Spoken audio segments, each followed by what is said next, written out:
What's going on, everybody, and welcome to this week's episode of the Williams warm-up.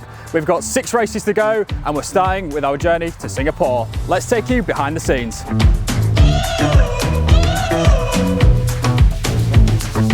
We start here at the Williams Summer Festival, where team members and members of staff from across the business have been inviting their friends and family down to enjoy a day at the factory.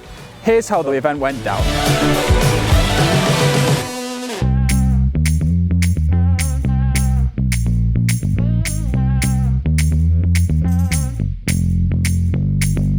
It's been a while then Williams Racing had an event like this.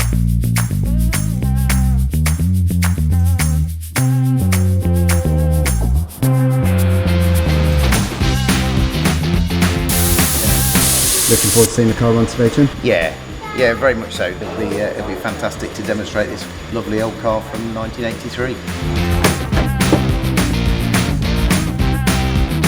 It's insane. I feel like I'm back in a go-kart. I can see a lot compared to what I'm used to. Pretty awesome, to be honest.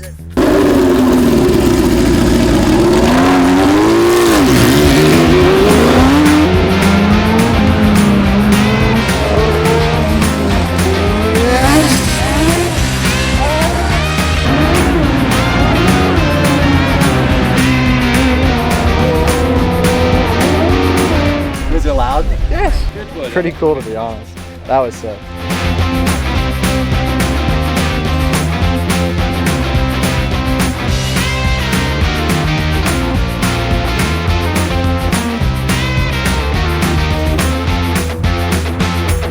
So obviously next up is Singapore, which means it's the first time that Nicholas Latifi will have taken to the circuit and just the second time that Alex will have raced there. Let's catch up with them and get their thoughts ahead of the race.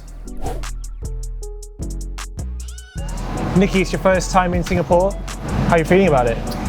Yeah, it's one of the races I was most looking forward to on the calendar this year. Obviously, it's my 3rd year in F1 and I've yet to go to Singapore. I've heard many great things about the race itself. I guess the one thing I'm not looking forward to is practically it's like driving in a sauna, literally, maybe even worse than that. Yes. So I've heard many drivers speak about, but yeah, I'm quite looking forward to see what the city's about and drive under the lights there. I always like night races, so I don't know, you could probably tell me a bit more of what I need to expect from there. Well, it is physical, but also because we're on a different time zone to the rest of Singapore, you can't really explore it because it's all shut. Everything's closed when you're awake. Yeah.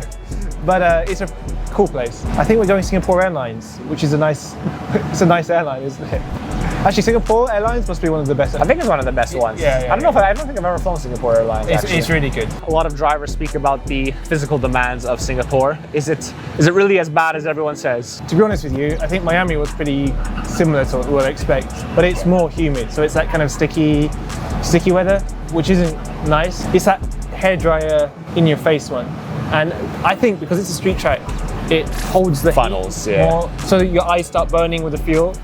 Plus the heat. Everyone manages tyres quite a lot because you can't overtake, so it's always like a one-stop. And then when everyone pushes at the end of the race, it gets really tricky. Are you going to do any prep physically for Singapore? I think for what I've been hearing about it, I might use the extra break now that we have in between Monza and Singapore to do a little bit of extra training. I mean, you know how it is once the season starts and it's kind of back-to-back into races, you don't really have a lot of time to fully build your fitness. You're kind of just maintaining, but now that we have quite a big break without Sochi on the calendar anymore, probably going to use that to kind of do some more training than normal, maybe fit in some heat acclimatization. I'm going to be in London. It's starting to cool down a little bit now, so I might have to just pack on an extra few layers of sweats and look a bit silly running through the park, but I would seriously, I would. So yeah, it's your second time going back. You've obviously raced there in 2019. So what are you expecting going back this year? I'm interested because these cars have been so bumpy, and I think about it. Remember Monaco, how bad that was? Is Singapore worse? Singapore is bumpier than... Oh dear. So Singapore felt like Monaco back then. So it's going to be insane. Okay. Bring a gum shield, bring some sick tablets. It's going to be physical, but the track itself is actually quite nice. Like I found it weirdly flowing, but to be quick, you really do need to push quite hard. It's the kind of feeling like in Monaco where a lap feels like on the edge because the corners are quicker than you think they're like fourth Okay. gear corners, and you're still against the walls. So Baku, I find it very easy to be on the limit. Yeah, it's all the same kind of slow speed. But yeah, it's tricky. What do you think about the merchandise, Nicky? I think people who are wearing it there are probably going to be sweating a lot in it. You look like Wonder Woman. It's like Wonder Woman. Yeah. That's Superman.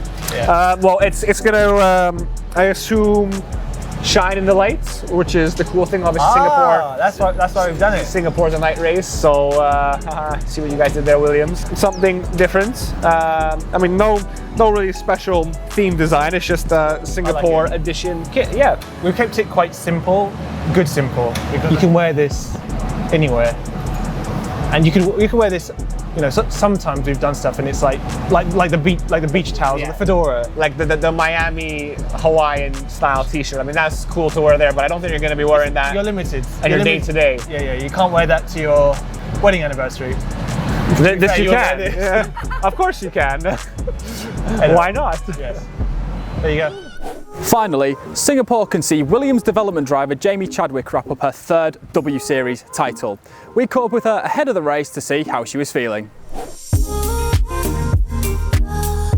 Well, Jamie, thank you so much for joining us. I guess first things first, just take us through how your shutdown was. It's been good, yeah, nice, sort of, well, quite a long break actually, it feels long. End up going to Singapore on holiday, so yeah, with the next race there, it feels like I've got already a little bit of prepping for that. And then yeah, it's just nice to be back at a racetrack, to be honest. I think it's nice to have a bit of a break, but then get back into it quite quickly after. Well, a successful first part of the season for you, 4 wins and a second place. How do you reflect on that? Yeah, good. I mean, it's been better than probably I expected or anticipated. I think there's so many variables in the sport you never anticipate for it to always go so smoothly. So in that sense, I'm really happy. Puts me in a nice position. I think I've not been in a position like this in any championship I've done. So yeah, feeling confident for the rest of the year. Well, you mentioned you went to Singapore, like you said. Singapore up next. What do you know about that circuit? Not loads, obviously never driven there, but having sort of seen it on the sim and yeah, watched onboard laps and what have you, it looks awesome. It's going to be hot, I think, so it's for sure not going to be an easy race, both physically and also mentally with the walls and the nature of a street track. But yeah, one of those I'm really looking forward to. For you, Singapore is a chance to wrap up your third consecutive W Series title. How are you feeling about that, and how are you going to approach that weekend? Good. I mean, it doesn't change it so much in terms of the approach. I'm going to go into it with the same kind of aspiration to try and have as much success as possible at the weekend. But yeah, knowing that title's there does make the motivation that a little bit higher. Yeah, you mentioned about the motivation, but how much would it mean to you to get that wrapped up in Singapore? A lot. I mean, of course, it's a championship that can still go to the very end, but to get it done early, I've never done that in a championship really before. So yeah, that's going to be the focus. I know if I win that weekend, then I've won. So yeah, just going to get my head down and do my best. Yeah, but there's 2 more rounds after that. You've got Austin and Mexico, so you must be looking forward to those afterwards as well. Big time. I mean, Austin, we were there last year and it was one of my favourite weekends by far. American support was pretty huge, and then Mexico's a new one, so it's a double header to finish. So yeah, a lot to look forward to for the end of the year for W Series. Well, Jamie, best of luck. We'll be following all the way. Cheers, thank you. And that is it for this week's episode of the Williams Warm-Up. We'll be back next week when we head to Japan, but in the meantime, make sure you download our app, sign up for your driver card, and we'll see you next time. I think in the meantime, I'm going to just sign this car. See you next time.